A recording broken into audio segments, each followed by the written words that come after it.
ایک روایت میری نظر سے گزری اور کیا ہی انداز ہے امام زرقانی نے لکھی. ایک صحابی ہیں حضرت ابو قرصافہ رضی اللہ تعالیٰ عنہ.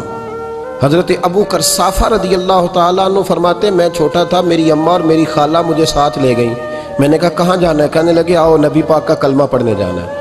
پڑھیے درود شریف صلی اللہ، سارے پڑھیے، پھر پڑھیے ایک دفعہ صلی اللہ تعالیٰ علیہ. حضور کا ذکر ہو تو فوراً درود پڑھنا چاہیے. نبی کریم علیہ السلام کی بارگاہ میں نا میری خالہ اور میری اماں دونوں مجھے ساتھ لے گئیں کلمہ پڑھنے. کہتے ہیں جب ہم حضور کی بارگاہ میں پہنچے، کلمہ پڑھا، واپس آئے تو میری اماں اور میری خالہ آپس میں بات کرنے لگیں. میری خالہ کہنے لگی تو نے دیکھا ہے ان کا بولنا کتنا مزیدار تھا. میری خالہ کہنے لگی تو نے تو وہ دیکھا ہے لیکن وہ جو غلام آیا تھا اس کے ساتھ ان کا رویہ کتنا پیارا تھا. تو نے دیکھا جب وہ کھانا کھا رہے تھے تو پہلا خیال انہوں نے ہمارا کیا.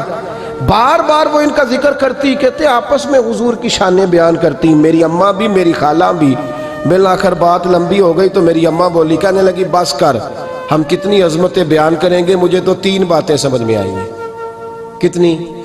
3 باتیں مجھے سمجھ میں آئی ہیں. کہا وہ کیا؟ تو کہنے لگی ما رأینا مثل حاضر الرجل احسن وجہا ولا القا صوبا ولا البنا کلاما. کہنے لگی مجھے تو 3 باتیں سمجھ میں آئی ہیں کہ نہ اتنا خوبصورت چہرے والا کوئی شخص دیکھا ہے اور نہ اتنے صاف کپڑوں والا کو دیکھا ہے اور نہ ہی اتنی میٹھی بولی بولنے والا کوئی دیکھا ہے. تینوں باتوں کی کمال ہے. ظاہری حسن بھی کمال، کپڑوں کی صفائی بھی کمال، اور رسول پاک کا بولنا بھی کمال، لب و لہجے میں مٹھاس بھی خوبصورتی والی.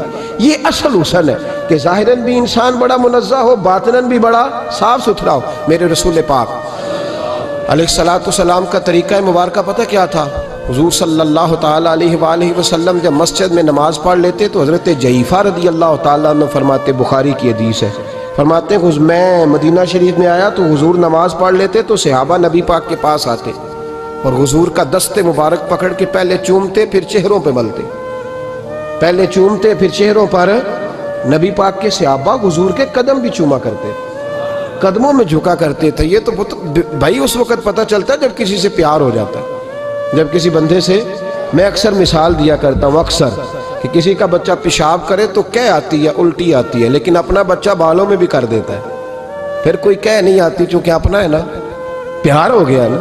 اب وہ کیفیت جب کسی سے محبت ہو جاتی ہے نا تو کچھ چیزیں صرف سمجھنے کی نہیں، کچھ چیزیں ایسی ہوتی ہیں جو محسوس کرنے والی ہوتی. اس نے کہا تھا عشق ایک ڈھونگ ہے. میں نے کہا تجھے عشق ہو خدا کرے، پھر کوئی تجھے اس سے جدا کرے، تو اسے تسبیحوں پہ پڑھا کرے، تو اسی کا نام جپا کرے، تو گلی گلی پھرا کرے، پھر میں کہوں کہ عشق ایک ڈھونگ ہے اور تو نہیں کہا کرے. پھر میں کہوں کہ عشق ایک ڈھونگ ہے اور تو، اس نے کہا تھا عشق ایک ڈھونگ ہے تو میں نے کہا تجھے عشق ہو خدا کرے. بھائی یاد رکھو جب انسان کو محبت ہوتی ہے تو پھر اس کے انداز بدل جاتے ہیں، اس کے طور طریقے تبدیل ہو جاتے ہیں. وہ میں اکثر ایک بات کہا کرتا ہوں، میں کہتا ہوں بچہ باہر سے برگر کھا کے آ جاتا ہے رات کو، اماں کہتی بیٹے روٹی کھا لو، کہنا تو گوبھی پکائی میں نہیں کھانی. حالانکہ برگر کھا آیا ہے، دور سے کھا آیا ہے، تو اماں اس کو کہتی ہے پھر میں سویاں نہ بنا دوں تھوڑی سی اپنے بیٹے کو، فٹافٹ چاول نہ تجھے ابال دوں، ساتھ میں باریک دال بنا دیتی. کہتا نہیں میری مرضی کا پکاتے ہی نہیں، میں نے نہیں کھانا. ایسے ہی اب ابا جو ہے نا، ابا وہ اماں کو سمجھا رہا، کہتا چھڈ پر بھوک لگے گی تو آپ ہی کھا لے گا، تو نہ ایڈی ٹینشن لے، ایمی پہ تینوں ستاندا ہے. اماں کیا کہتی ہے؟ کہتی نہیں مجھے نیند نہیں آ رہی، کھائے گا تو سکون آئے گا. اب اس کو آپ لاکھوں دلیلیں دیں کہ سیاںا بیان ہے، بچہ نہیں ہے، 22 سال کا ہے، 24 سال کا، چھوڑ تو کیا کر رہی ہے.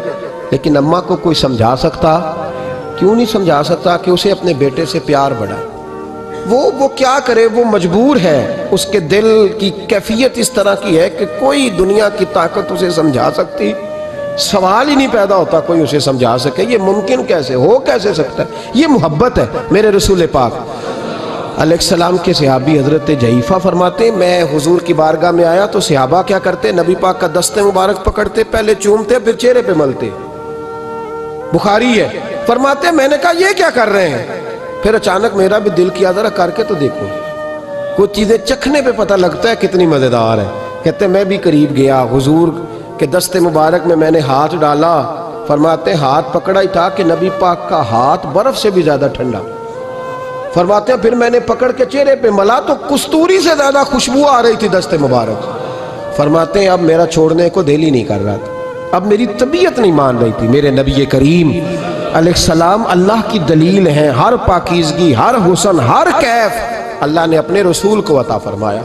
دنیا کی جتنی غلاظتیں تھیں جب کوئی حضور کے قریب جاتا تھا تو ساری غلاظتیں دور ہو جاتی۔ کما ارسلنا فیکم رسولا منکم یتلو علیکم آیاتنا ویزکیکم، اللہ فرماتے ہیں میرے محبوب تم پر میری آیتیں پڑھیں گے اور تمہیں پاک فرما دیں گے، تمہاری ساری ناپاکیاں نبی پاک دور کر دے، ہر غلاظت تم سے دور ہٹ جائے۔ ایک صحابی ہیں حضرت شیبہ بن عثمان رضی اللہ تعالی عنہ، وہ کہتے ہیں میرے والد کو اور میرے چچا کو مسلمانوں نے احد میں قتل کر دیا تھا، میرے دل میں بڑا غصہ تھا، بڑا جلال تھا کہ کبھی مجھے موقع ملے تو میں بدلہ لوں گا۔ کہتے ہیں فتح مکہ کے بعد نبی پاک علیہ السلام حوازن کی جنگ کے لیے نکلے، مجھے پتا چلا حضور جا رہے ہیں تو میرے اندر شعلے بھڑک رہے تھے انتقام کے۔ روز میں منصوبہ بندی کرتا، پلاننگ کرتا کہ کسی طریقے سے میں ان تک پہنچوں گا اور بدلہ لوں گا۔ کہتے ہیں نبی کریم علیہ السلام نہ حوازن کے لیے پہنچ چکے تھے، فرماتے ہیں میں بھی جنگ میں جا کے شریک ہو گیا اور میں نے طریقہ اس طرح کا اختیار کیا کہ کسی طریقے میں حضور تک پہنچ جاؤں۔ سمجھ آ رہی ہے میری بات کی؟ نبی کریم علیہ السلام تک کسی طریقے پہنچ جاؤں۔ فرماتے ہیں لڑتے لڑتے، لڑائی کے دو طریقے ہوتے تھے، کبھی تو ایسے ہوتا تھا کہ ایک دو آدمی مل کے آپس میں لڑتے تھے، پھر گمسان کا رن پڑتا تھا، گھمبیر ہو جاتی تھی جنگ، سمجھ نہیں آتی تھی تیر کہاں سے آیا، نیزہ کہاں سے آیا۔ فرماتے جب گمسان کا رن پڑا نا، مجھے موقع مل گیا، میں حضور کے قریب پہنچ گیا۔ حضرت شیبہ بن عثمان رضی اللہ تعالیٰ عنہ کہتے جب میں پہنچ گیا تو میں نے نا دیکھا کہ اب حضور کے قریب لوگ نہیں ہیں۔ فرماتے میں نے نا فوراً تلوار اٹھائی، تلوار اٹھا کے میں حضور کو معاذ اللہ شہید کرنے ہی لگا تھا کہ ایک نور چمکا حضور کے سامنے۔ پڑھیے درود صلی اللہ علیہ وسلم۔ کہتے ایک نور چمکا، اتنی تیزی تھی اس نور میں کہ میری آنکھیں بند ہو گئی، میرے ہاتھ سے تلوار گر گئی، آنکھیں چندھیا گئی میری۔ فرماتے تلوار میرے ہاتھ سے چھوٹ گئی۔ اب جب وہ روشنی مدھم ہوئی نا تو میں نے دیکھا نبی پاک سامنے کھڑے مسکرا رہے ہیں۔ آپ نے میں نے کر دی، آپ نے سن لی، ذرا دیکھو تو صحیح، جو تلوار لہرائے اسے دیکھ کے بھی کبھی کو مسکرایا ہے؟ جس نے تلوار ہی لہرا دی، جو شہید کرنے ہی لگا تھا، پہنچ گیا تھا۔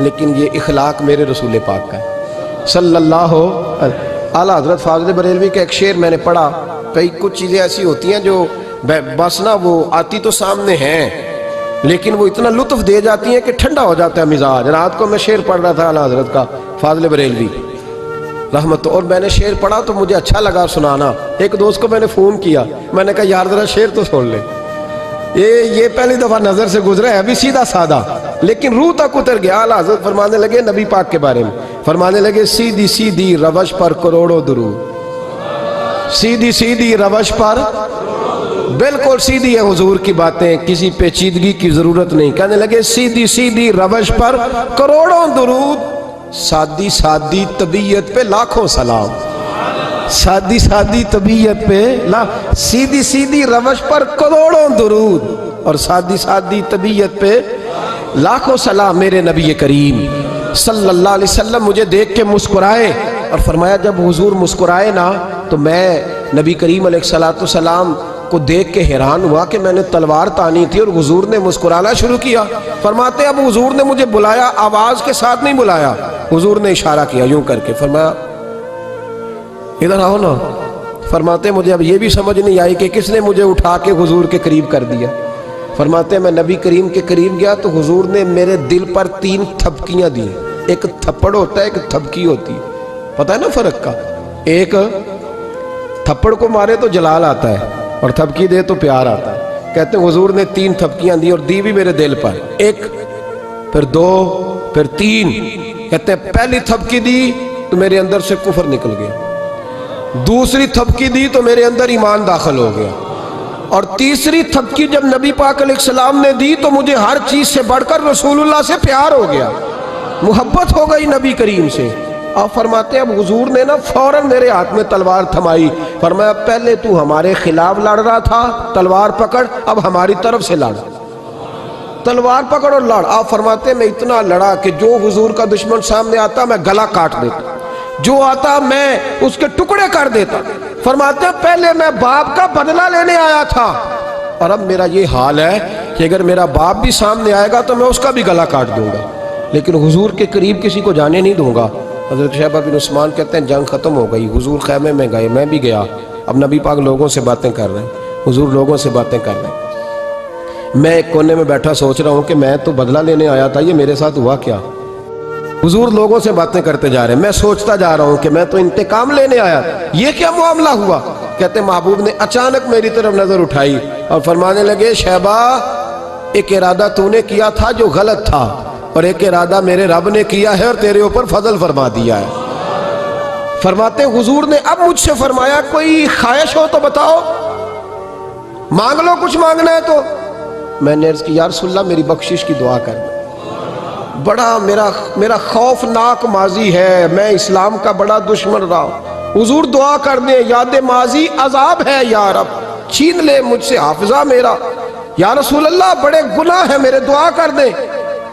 کہتے میں نے دعا کے لیے کہا اور حضور پھر دوسرے لوگوں سے باتیں کرنے لگے, کبھی اس سے کبھی اس سے کبھی اس سے. میں سوچنے لگا کہ میری بات کا کوئی جواب ہی نہیں آیا.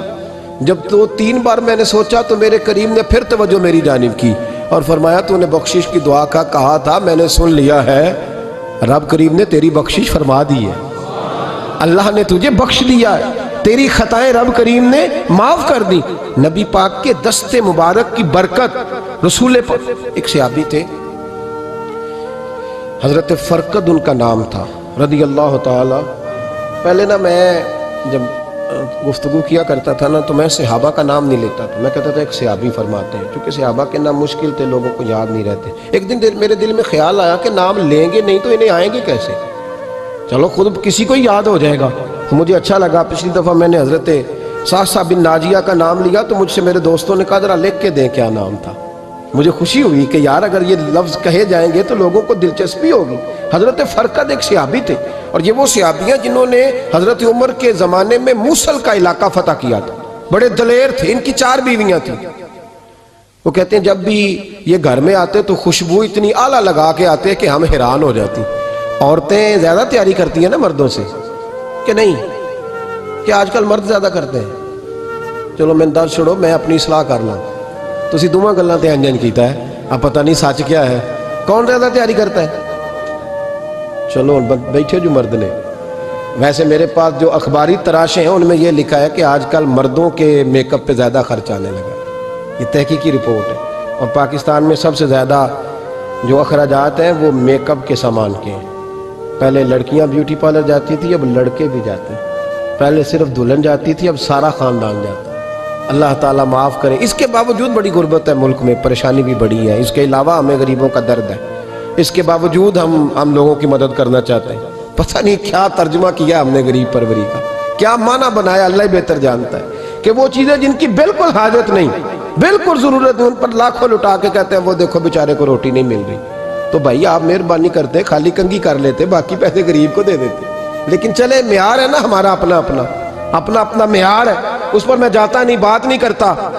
نبی کریم علیہ الصلوۃ والسلام کے صحابی, ان کی ازواج کہتی ہیں کہ اب عورتیں زیادہ تیاری کیا کرتی تھیں, لیکن وہ جب گھر آتے نا تو اتنی خوشبو لگاتے. کہتی ہم چاروں مل کے کوشش کرنے لگی, ڈھونڈنے لگی کہ وہ خوشبو کا پتہ کریں جو یہ لگاتا ہے. ہم نے بازار سارے تلاش کر لی. عرب کے اندر آج بھی خوشبو کا بڑا شوق ہے, اور بڑی مہنگی خوشبو ملتی ہے. کبھی آپ بازار جائیں, کہتی ساری خوشبوئیں لگا لی, تھک گئیں. ایک دن چاروں سوتنے مل کے بیٹھی, کہنے لگی ہم نہیں اس کا مقابلہ کر سکتے, آج پوچھ ہی لے کہاں سے خوشبو لگاتا ہے. پوچھ ہی لیتے ہیں, چلو بات ہی ختم ہو جائے, پوچھ لیں. یہ ہم جتنی مرضی اعلیٰ لگائیں, جب یہ آ جاتا ہے نا, کچھ لوگ میرے محفل ہوتے ہیں, جہاں آ جاتے ہیں وہاں چھا جاتے ہیں. تو یہ جب آتے ہیں تو چھا ہی جاتے ہیں. کیا کریں, اس طرح کا میرے محفل ہے, کیا کریں اس کا. فرمانے لگی ایک دن چاروں سوتنوں نے مل کے ان کو بٹھا لیا, کہنے لگی بتاؤ تو صحیح خوشبو کون سی لگاتے ہو. کہنے لگے کوئی بھی نہیں, کبھی لگائی نہیں, آج تک نہیں لگائی. تو کہتی ہے بیویاں کہنے لگی صحابہ تو غلط بیانی نہیں کرتے, پر آپ کیا بات کر رہے ہیں, یہ کیسے ہو سکتا ہے کہ آپ آتے ہیں تو ہم حیران ہو جاتی ہیں. فرمانے لگے جس دن کی تم لگی ہوئی ہو نا میری خوشبو کا مقابلہ کر دے، مجھے پہلے دن کا ہی پتا ہے۔ تو میں نے کہا چلو زور لگا ہی لے، دیکھ ہی لیتے ہیں کہاں تک بات جاتی ہے تمہارے پاس جتنا زور لگا لو۔ بہرحال میں اللہ کی قسم اٹھا کے کہتا ہوں کبھی نہیں لگائی۔ تو بیویاں کہنے لگی پھر بتا تو صحیح، تو ایک دلیر آدمی ہے، اور جو دلیر لوگ ہوتے ہیں وہ خوشبوؤں کے اور کپڑوں کے اور ان چیزوں میں زیادہ وقت نہیں لگاتے، ان کے تو مشن اور طرح کے ہوتے ہیں۔ آپ تو مجاہد قسم کے آدمی ہیں پر ہر وقت خوشبو آتی ہے۔ تو حضرت فرقد رو پڑے، کہنے لگے بیمار ہو گیا تھا، لاچار ہو گیا تھا، حکیموں طبیبوں نے انکار کر دیا، وجود پر میرے آبلے نکل آئے، پھنسیاں بن گئی، ان میں پیپ بھر گئی، بیٹھ نہیں سکتا تھا، اٹھ نہیں سکتا۔ جب تھک گیا نا تو دروازہ رسول پہ چلا گیا۔ جب تھک گیا طبیبوں کا تھکایا ستایا حضور کی بارگاہ میں، کہا محبوبہ دیکھے تو صحیح میرا کیا حال ہے۔ حضور ذرا دیکھے، چل نہیں سکتا، سو نہیں سکتا، بیٹھ نہیں سکتا، تیرے علاوہ غم کسے بتاؤں۔ کہتے ہیں حضور نے فرمایا ستر ڈھانپ لے، باقی سارے کپڑے اتار دے۔ ستر ڈھانپ لے، کہتے ہیں ٹخنوں سے لے کر ناف تک میں نے ستر ڈھانپ لی، باقی سارے کپڑے اتارے۔ حضور کیا کریں گے؟ فرماتے ہیں نبی پاک نے دست مبارک اٹھایا، برف سے ٹھنڈا، کستوری سے زیادہ مہکنے والا، فرماتے ہیں پورے وجود پر میرے حضور نے دست مبارک ایک دفعہ لگا دیا، اب جدھر جدھر سے گزرتا ہوں ساری دنیا خوشبو سے بھر جاتی ہے۔ یہ نبی پاک کا دیا ہوا نور ہے، یہ حضور کی عطا کردہ شفا ہے، یہ رسول پاک کے حسن کی خیرات ہے۔ ایک شاعر نے ایک فقرہ کا کمال کر دی، کہنے لگا ظلمت کو ان کے نور نے کافور کر دیا، جس پر پڑی نظر اسے بھی نور کر دیا۔ رسول پاک علیہ السلام کے دست خیر میں وہ برکات تھی۔ حضور حسن کی دو قسمیں ہوتی ہیں، ایک حسن ہوتا ہے ملمہ سازی والا، بیوٹی پارلر والا، ایک حسن ہوتا ہے باطن کا۔ بچے پتہ کیوں خوبصورت ہوتے ہیں؟ اس پر علماء مناطقہ نے بحث کی ہے، محدثین نے لکھا ہے۔ بچہ گدھے کا بھی ہو تو پیارا لگتا ہے، چھوٹا بچہ اگر اس کا رنگ بہت گورا نہ بھی ہونا، صرف چھوٹا ہو، وہ پیارا لگتا ہے، اس میں ایک جاذبیت ہوتی ہے۔ اس پر ہمارے مفسرین نے، محدثین نے، علماء مناطقہ نے ایک بحث کی ہے۔ وہ کہتے ہیں اصل بات یہ ہے کہ بچے جھوٹ نہیں بولتے، بددیانتی نہیں کرتے، دھوکہ نہیں کرتے۔ یہ جو اندر کی عیاریاں ہوتی ہیں نا، چہرہ بھی خطرناک کر دیتی ہیں، اور جب اندر حسن ہوتا ہے تو باہر بھی حسن ہی ہوتا ہے۔ بچے میں کوئی مکاری عیاری نہیں ہوتی، فساد نہیں ہوتا، نیت میں فطور نہیں ہوتا، کسی کو لوٹنے کا ارادہ نہیں، کسی کو شیشے میں اتارنے کا پروگرام نہیں بتاتا۔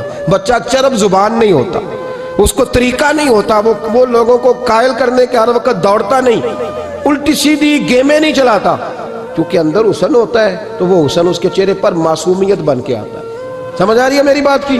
اس کی دلیل میرے رسول پاک علیہ السلام نے بخاری میں فرمایا اللہ کا ولی وہ ہے جس کا چہرہ دیکھو تو اللہ یاد آ جائے۔ اب یہاں یہ نہیں فرمایا گورا چٹا ہو، خوبصورت ہو، بس اس کے چہرے میں معصومیت ہوتی، وہ سچا ہوتا ہے، وہ کھرا ہوتا ہے، اس کا حسن چہرے پہ آتا ہے۔ میرے رسول کریم علیہ السلام کا جو حسن تھا نا، وہ اندر کی صداقت کی روشنی تھی، وہ اندر کے کیف کا نور تھا جو حضور کے چہرے پر عیاں ہوتا تھا۔ اس لیے نبی پاک کا چہرہ جو تھا وہ آنکھیں چدھیاتا نہیں تھا، بلکہ آنکھوں کو اچھا لگتا تھا۔ شاہ عبد الرحیم صاحب محدث دہلوی، شاہ ولی اللہ صاحب کے والد ہیں، اور ہمارے بر صغیر پاک و ہند میں جتنے بھی مسالک ہیں یہ سارے شاہ ولی اللہ صاحب کے شاگرد بنتے ہیں۔ وہ کہتے ہیں میرے ابا جی نے خواب دیکھا اور خواب میں انہیں رسول اللہ کا دیدار نصیب ہوا۔ تو نبی کریم علیہ السلام کی بارگاہ میں شاہ ولی اللہ صاحب کے ابا جی کہنے لگے حضور ایک بات بڑی اڑ گئی ہے میرے دل میں، بڑی، تو کتابوں سے جواب نہیں ملا، آج رب کریم نے موقع دیا ہے اس سوال کا جواب۔ تو کہ عبد الرحیم پوچھو کہ یا رسول اللہ حضرت یوسف کا حسن دیکھ کے لوگوں نے انگلیاں کاٹ لی، پر آپ کو تکنے والے تکتے ہی رہے، کوئی بھی ہوش نہیں ہوا، کسی نے انگلی نہیں کاٹی۔ تو کہتے محبوب نے فرمایا عبد الرحیم رب کریم نے اپنی غیرت کے ساتھ میرے حسن پر 70,000 پردے ڈالے، یہی بہتر ہے کہ پردوں میں وہ پردہ پوش رہے، وہ اگر پردے اٹھا دے تو کسے ہوش رہے۔ فرمایا 70,000 پردوں میں چھپا ہوا حسن ہے، ورنہ کسی کی طاقت تھی کوئی بات کر سکتا، جرت تھی کسی شخص کی؟ میرے حبیب پاک سید عالم حضرت عبداللہ ابن سلام رضی اللہ تعالیٰ عنہ اہل یہود کے بڑے عالم تھے، فرماتے میں تورات زبور انجیل کا جاننے والا تھا۔ جس دن حضور مدینہ طیبہ ایک قصوہ نامی اونٹنی پر بیٹھے تھے، میں حضور سے مناظرہ کرنے، بحث کرنے آیا، میرے ساتھ میرے شاگرد تھے، ارادہ تھا بحث کروں گا، نبی پاک کو بڑے معاذ اللہ کڑوے کڑوے سوال کروں گا۔ کہتے ہیں حضور بیٹھے تھے کسوا نامی اونٹنی پہ اور گردن مبارک جھکی ہوئی، ہونٹوں پر حضور کے زیر لب ہلکی سی مسکراہٹ تھی۔ نبی پاک تھوڑا بولتے تھے پر جتنا بولتے تھے وہ دلوں میں اترتا جاتا تھا۔ فرماتے ہیں میں جب گیا نا، میرے شاگرد ساتھ تھے، مناظرہ کرنے گیا، مناظرہ، شاگرد ساتھ تھے۔ فرماتے ہیں میں بڑے سوالات تیار کر کے گیا، پر حضور گھوڑے پہ بیٹھے تھے۔ دو باتیں میں نے سنی، حضور نے فرمایا رشتہ داروں سے اچھا سلوک کرو، اپنے غلاموں کا خیال کرو۔ کہتے ہیں وہ شاگرد مجھے دھکے دینے لگے، کہنے لگے چلو استاد جی آگے ہو، کرو سوال، چلو نا آگے بڑھو نا آگے۔ یہ کئی دفعہ نعرے لگانے والے بھی مروا دیتے ہیں نا، چلو نا چلو آگے، چلو بڑھو آگے، کرو بات، آؤ نا۔ کہتے ہیں میں ذرا آگے بڑھا، دھکا دیا انہوں نے۔ فرماتے میں آگے بڑھا اور میں نے قریب محبوب کے قریب جا کے کہا حضور مجھے کلمہ پڑھا دے، میں مسلمان ہونے آیا ہوں۔ یعنی عام آدمی تو قائل ہو جاتا ہے، عالم اور تورات زبور انجیل کا جاننے والا، حضور کلمہ پڑھائیں۔ کہتے ہیں میں واپس آیا نا کلمہ پڑھ کے، تو شاگرد کہنے لگے استاد جی آپ تو مناظرہ کرنے آئے تھے، یہ کیا ہوا؟ تو یہ لفظ ہے حضرت عبداللہ ابن سلام کے، فرمانے لگے تم نے نبی پاک کا چہرہ نہیں دیکھا، ان کی آنکھوں کی روشنی نہیں دیکھی، تم نے چہرے کی معصومیت نہیں دیکھی، لب و لہجے کا وقار نہیں دیکھا؟ کتنے دنوں کے تھکے ماندے آج وہ مدینے پہنچے، پر ان کے لب و لہجے میں کوئی اکتاہٹ، کوئی تھکاوٹ، کوئی لفظوں میں جھول تم نے دیکھا ہے؟ فرمانے لگے جس کا اس طرح کا چہرہ ہوتا ہے وہ جھوٹا نہیں سچا ہوا کرتا ہے۔ میرے نبی پاک علیہ السلام کے غلام حضرت طارق بن عبداللہ رضی اللہ تعالیٰ عنہ فرماتے ہیں کلمہ پڑھنے سے پہلے ایک دفعہ ہمارا سارا قبیلہ تجارت کے لیے نکلا تھا، اور اس وقت منظر یہ ہوتا تھا کہ ہم اپنی عورتوں کو بھی ساتھ لے جاتے تھے، 6 مہینے سفر کرنا ہوتا تھا، اونٹ گھوڑے ہم بیچا کرتے تھے، عورتیں بھی ساتھ رہتی، کھاتے بھی پکاتے بھی۔ کہتے ہیں ایک سفر سے ہم واپس آ رہے تھے تو مدینے کے باہر صحرا میں ہم نے پڑاؤ کیا، اکیلے رسول پاک صلی اللہ پھر ایک دفعہ پڑھیے گا، ایک دفعہ پھر کہیے گا صلی اللہ تعالی علیہ وسلم۔ کہتے ہیں نبی پاک تنہا اکیلے، حضور نہ سیر کرتے کرتے ہمارے قافلے کے پاس سے گزرے، خیمے لگے تھے، پڑاؤ کیا، محبوب تشریف لے آئے۔ کہتے ہیں حضور سید عالم صلی اللہ تعالی وسلم تشریف لائے، کوئی قبیلے میں سے قافلے میں سے حضور کو جانتا نہیں تھا۔ ایک سرخ رنگ کا اونٹ تھا ہمارے سردار کا جو بکنے سے رہ گیا تھا، بڑا خوبصورت۔ کہتے ہیں نبی پاک کو پسند آ گیا، حضور پوچھنے لگے تم کون ہو؟ کہا جی مسافر ہے۔ کہاں سے آئے ہو؟ فلاں جگہ سے آئے ہیں۔ کس لیے آئے ہو؟ ہم تجارت کی غرض سے نکلے۔ اونٹ بیچو گے؟ بیچنا ہے۔ کتنے کا سودا طے ہوا؟ اس نے کہا اتنے لینے، حضور نے کہا اتنے دینے ہیں، بات طے ہو گئی۔ کہتے ہیں لگام حضور نے پکڑی اور فرمانے لگے وہ سامنے میرا شہر ہے جس کا نام مدینہ، وہ میرا شہر ہے، میں ابھی مدینے جاتا ہوں، اپنے غلام کو بھیجتا ہوں اور تمہیں آ کے نہ قیمت دے جاتا ہے۔ محبوب گھوڑے کی لگام تھا، اونٹ کی لگام تھامے، نکیل تھامے، اونٹ تھا سرخ رنگ کا۔ حضور لے کے جب نکلے نا، تھوڑا سا چند قدم آگے گئے تو ان میں سے ایک شخص بولا، کہنے لگا سردار اب سیانے لوگ ہیں، سمجھدار ہیں۔ اس شخص کا نام پوچھا آپ نے، قبیلہ پوچھا ہے، ایڈریس کا پتہ ہے کہاں رہتا ہے، اتنا قیمتی اونٹ دے دیا۔ سردار بھی کہنے لگا، سارے کہنے لگے یار ان کی باتوں میں اتنی لذت تھی، ان کے گفتار و رفتار اتنی باوقار تھی، مزیدار تھی کہ ہوش ہی کوئی نہیں رہا۔ بھئی ہم پرانے تاجر ہیں، کبھی اس طرح کا سودا کیا ہی نہیں جس طرح کا آج ہو گیا۔ اوہو واقعی کچھ نہیں یاد رہا، کوئی سمجھ نہیں آئی۔ وہ ابھی نظر آ رہے، ایک آدمی دوڑ کے جاؤ، دوڑ کے اور جا کر کے نا ان سے کہو بڑی جائز بات ہے، وہ ناراض بھی نہیں ہوں گے۔ ان سے ایک شخص کہو کہ بھئی اونٹ دے جاؤ، پیسے لے آنا اور اپنا مال لے جانا، دوڑ کے جاؤ۔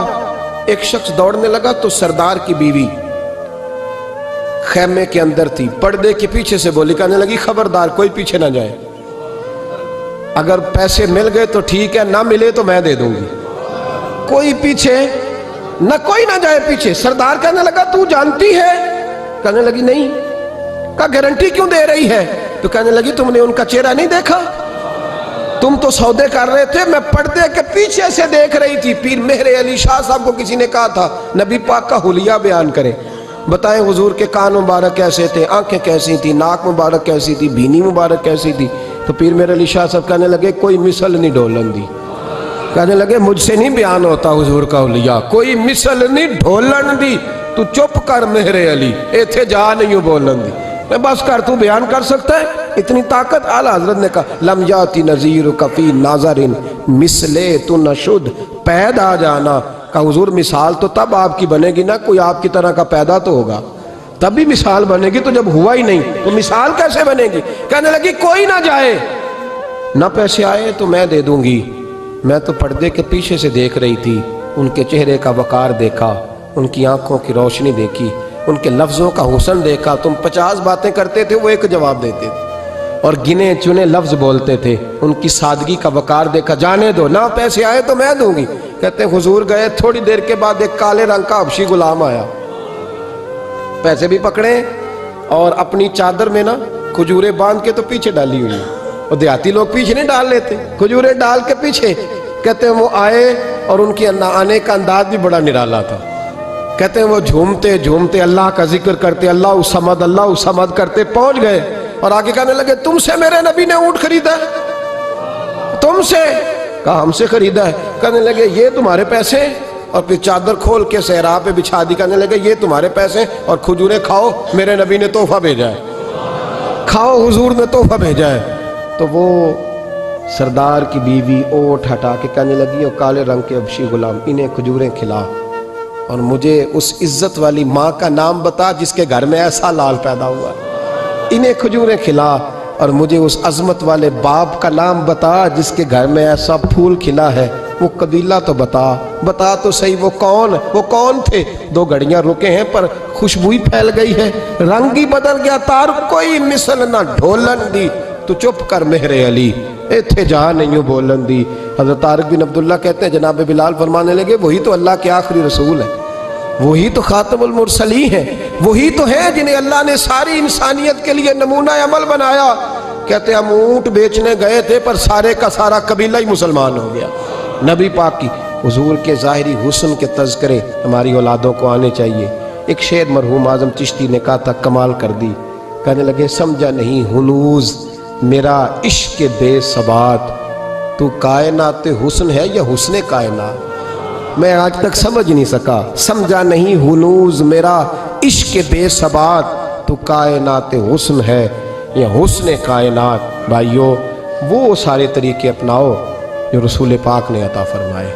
حسن بھی نبی پاک کے طریقوں میں ہے، پاکیزگی بھی نبی پاک کے طریقوں میں ہے، بقا بھی حضور کے۔ اور جو چاہتا ہے نا دنیا میں سب سے خوبصورت بن جائے، نظر آئے، اور اس کی خوشبو سے لوگوں کے دل ٹھنڈے ہوں، وہی طریقہ اپنائے جو میرے نبی نے عطا کیا ہے۔ آخر دعوانا ان الحمدللہ رب العالمین۔